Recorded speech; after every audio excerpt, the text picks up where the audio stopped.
لیکن کبھی بھی یہ بہت کم ہمیں سننے کو ملتا ہے کہ حکومت نے ایسے لوگوں کو سپورٹ کیا ہو. تو یہاں پر حکومت کی بہت ذمہ داری بنتی ہے کہ ہمارے پاس ماشاءاللہ اتنا ٹیلنٹ پاکستان میں ہے, لیکن وہ رائے گاہ چلا جاتا ہے. بہت سے لوگوں کا تو پتہ ہی نہیں لگتا, وہ لائم لائٹ میں ہی نہیں آتے, اور جو بہت سے لوگ ہیں وہ اپنے اون پر کچھ نہ کچھ کر یہاں تک پہنچتے ہیں. سو حکومت کو اس طرف توجہ دینی چاہیے. ایٹ لیسٹ آپ فلی سپورٹ نہ کریں بٹ پارشلی سپورٹ کر دیں تاکہ کسی کا مورال جو ہے وہ بوسٹ اپ ہو سکے. بالکل ٹھیک. اچھا, جب ہم باڈی بلڈنگ کی بات کرتے ہیں, ویسے میں نے پہلے بھی بہت سے باڈی بلڈرز سے بات کی ہوئی, ہم اکثر اپنے شو پر بلاتے ہیں, یہ کتنا مشکل ہوتا ہے باڈی بلڈنگ کرنا. اور پھر جب ہم انٹرنیشنل مقابلوں کی بات کرتے ہیں سو آپ کو وہاں پر کیا کرنا پڑتا ہے؟ اپنی باڈی دکھانی پڑتی ہے, کوئی ویٹ اٹھانے پڑتے ہیں, کیا پڑتا ہے؟ اب میم فرسٹ آف آل جو اگر ہم لوکل کمپٹیشنس کی بات کریں تو دیر از وہ یہ ہوتا ہے کہ اتنا اس کے اندر کوئی دیکھا نہیں جاتا ہے. بٹ اگر آپ انٹرنیشنلی بات کرتے ہیں تو انٹرنیشنلی دیر از سو مینی اسٹیپس, بہت ساری مشکلات آتی ہیں. وہاں پر آپ کو بہت سارے میڈیکل ایگزامینیشنز دینے پڑتے ہیں, آپ کو اپنے ڈوپ ٹیسٹ کروانے پڑتے ہیں جس کے اندر وہ ہر ایک چیز کا آپ کا معائنہ کرتے ہیں. So it's organic and natural body building competition. تو ذرا سی بھی اونچ نیچ جو ہے وہاں پہ برداشت نہیں کی جاتی. وہ آپ کو 2 سیکنڈ سے پہلے ڈسکوالیفائڈ کر دیتے ہیں اگر آپ نے کوئی بھی اس طرح کی چیز. اب آپ نے دیکھا ہوگا کہ اس کی کیٹیگریز ہیں.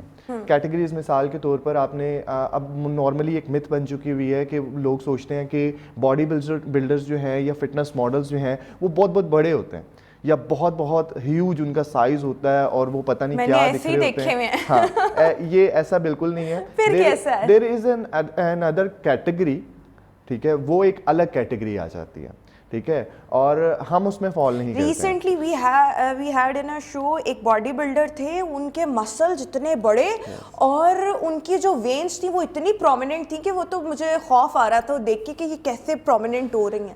ایگزیکٹلی. تو وہ میرے خیال میں پھر اور کیٹیگری ہوگی. ہاں جی بالکل, اس کے اندر کافی ساری کیٹیگریز آ جاتی ہیں. نیچرل کیٹیگری ہے, ان نیچرل کیٹیگری ہے, اس کے بعد کیا نام لیتے ہیں ان نیچرل ناٹ ان اے وے کہ ان نیچرل ہیں تو وہ کچھ غلط ان نیچرل چیزیں یوز کر رہے ہیں. ان نیچرل سے مراد آ جاتی ہے کہ اس کے اندر جو ہے وہ آپ میڈیکلی کچھ چیزیں جو ہے وہ یوز کرتے ہیں. Exactly, they are some in competition they are allowed and some in not allowed. But I am not recommended it, but if a person is want to do that it's his or her choice. تو میں اس چیز کو میں اپنا. اچھا, تو جب ہم بات کرتے ہیں باڈی بلڈنگ کی, سو آپ کی کون سی کیٹیگری تھی اور پھر آپ کو وہاں ان مقابلوں میں یا اس طرح کے مختلف مقابلوں میں کرنا کیا پڑتا ہے؟ What are you suppose to? ہاں جی میم, سب سے پہلے تو یہ ہے کہ میں نے وہاں پر 3 کیٹیگریز میں پارٹیسپیٹ کیا تھا. دیر is a main physique category. اب مین فزیک کے اندر ہوتا یہ ہے کہ آپ نے اپنی باڈی جو ہے ان شارٹس میں دکھانی ہوتی ہے, اور اس کے اندر یہ ہے کہ آپ کی باڈی جو ہے وہ جتنی خوبصورت ہوگی وہ اس کے اتنے نمبر ہوں گے.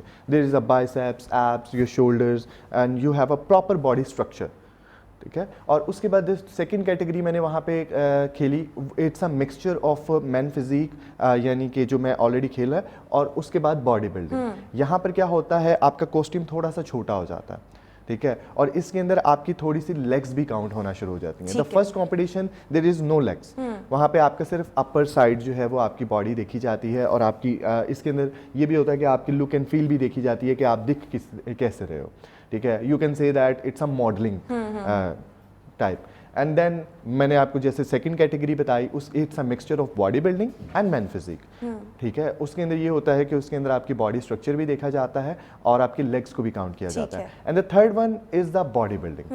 اس کے اندر پراپر آپ کا جو ہے پراپرلی باڈی بلڈنگ دیکھی جاتی ہے. آپ کا ایک ایک مسل کاؤنٹ ہوتا ہے اس کے اندر, from your toes to your head, ٹھیک ہے. ہر ایک باڈی کا پارٹ جو ہے اس کے اندر کاؤنٹ کیا جاتا ہے. تو اللہ کے کرم سے جو ہے وہ میں نے. ابھی آپ کی 3 کیٹیگریز تھی نا, تو ایک تو آپ نے بتا دی, باقی 2 کون سی کیٹیگریز؟ باقی میں نے آپ کو یہی بتایا کہ مین فزیک اور سیکنڈ مین فزیک کلاسک, جس کو جو میں نے مکسچر بتایا جو کہ ایک مکسچر ہے, and the third one is body building. تو 3 کیٹیگریز میں نے فال کیا وہاں پر, اور تینوں کیٹیگریز کے اندر جو ہے وہ میں نے گولڈ میڈل جو ہے. بالکل ٹھیک ہو گیا. اب اس سے آگے آپ کیا کرنا چاہتے ہیں؟ یہاں تک تو پہنچ گئے, اس سے آگے کا کیا سٹیپ ہوتا ہے کسی بھی ایک باڈی بلڈر کے لیے؟ میم سب سے پہلے تو میں آپ کو بتانا چاہوں گا کہ میرے لیے یہ پراؤڈ مومنٹ تھا یہاں تک پہنچنا بھی, اور قوم کے لیے ہمارے شو تک پہنچنا. جی بالکل, کیا نام لیتے ہیں, میڈیا کی جو سپورٹ رہی ہے میرے ساتھ, میں اس کا بہت بہت شکر گزار ہوں, کیونکہ یہ آپ کو ماننا پڑے گا, حکومت سے زیادہ سپورٹ آپ کو میڈیا کی رہی ہے. اس میں کوئی شک نہیں ہے, اس میں بالکل کوئی شک نہیں ہے, اور میں شکر گزار ہوں اس چیز کا. اور آخر میں بس میں یہی آپ لوگوں کو بھی بتانا چاہوں گا کہ اگلا جو میرا گول ہے, میں کوالیفائی کر گیا ہوا ہوں اولمپیا امیچور کے لیے, ٹھیک ہے. It's a step to reach Olympia. آپ کو بیسیکلی اس میں ہوتا یہ ہے کہ جیسے ہم ایجوکیشن کی جیسے بات کرتے ہیں نا, first year, second year, third year, fourth year, ٹھیک ہے, تو آپ کو اس میں بھی اسٹیپس کیری کرنے ہوتے ہیں. The first step is that, یہاں تک پہنچنا بھی جو ہے وہ ایک بہت بڑی اچیومنٹ ہوتی ہے. یہاں پر پاکستانی جو ہیں وہ بہت عرصے سے لگے ہوئے ہیں لیکن یہاں تک پہنچ نہیں پاتے ہیں, ٹھیک ہے. Recently last year one man got a gold medal and then I took 3 gold medals. تو اب یہاں پر یہ ہے کہ نیکسٹ مجھے جو کوالیفائی انہوں نے کر دیا ہوا ہے وہ ہے اولمپیا امیچور, ٹھیک ہے. اور وہ اب کچھ ہی عرصے میں اس کی ڈیٹس آنے والی ہیں. لیکن اس میں بھی آپ کو خود اپنے آپ کو فائنینس خود کرنا پڑے گا, کمپنی کرے گی؟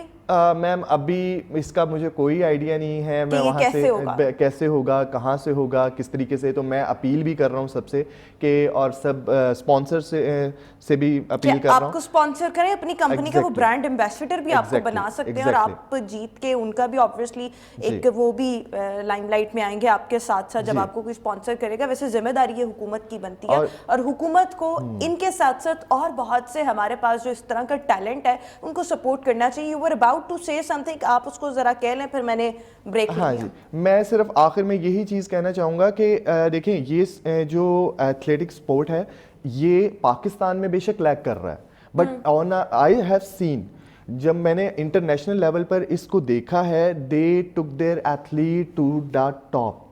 وہ اسپورٹس کو بہت زیادہ سپورٹ کر رہے ہیں, ان کے ہنر کو بھی نکھارتے ہیں, اور بہت سے ممالک میں کوچز ارینج کیے جاتے ہیں, ان کو مینٹورز پرووائڈ کیے جاتے ہیں, سو تاکہ وہ مزید جو ہے اعلیٰ مقام تک پہنچ سکیں. اور آبویسلی جب بھی کوئی ٹیلنٹ آپ پالش کرتے ہیں اور وہ کوئی انٹرنیشنل مقابلہ جیتتا ہے تو اس میں سب سے پہلے ملک کا نام روشن ہوتا ہے. ابھی بھی یہ جہاں پر جائیں گے پتہ لگے گا کہ ہی بلانگس ٹو پاکستان. سو ہمیں پراؤڈ ہونا چاہیے ان پر بھی, اور آبویسلی پورا پاکستان بھی ان پر فخر کرے گا. سو حکومت کی مین ذمہ داری بہرحال یہاں پر بنتی ہے. بہت شکریہ احسن اسلم ہمارے ساتھ شو میں موجود تھے. احسن, ہماری بہت سی نیک تمنائیں, بیسٹ وشز آپ کے ساتھ ہیں کہ جہاں جہاں تک آپ پہنچنا چاہتے ہیں اور جو جو کام آپ کرنا چاہتے ہیں, جو جو منزل آپ حاصل کرنا چاہتے ہیں, اللہ تعالیٰ اس میں آپ کی مدد کرے. ابھی ہم شو میں ایک بریک شامل کریں گے, بریک کے بعد دوبارہ حاضر ہوں گے. Good morning.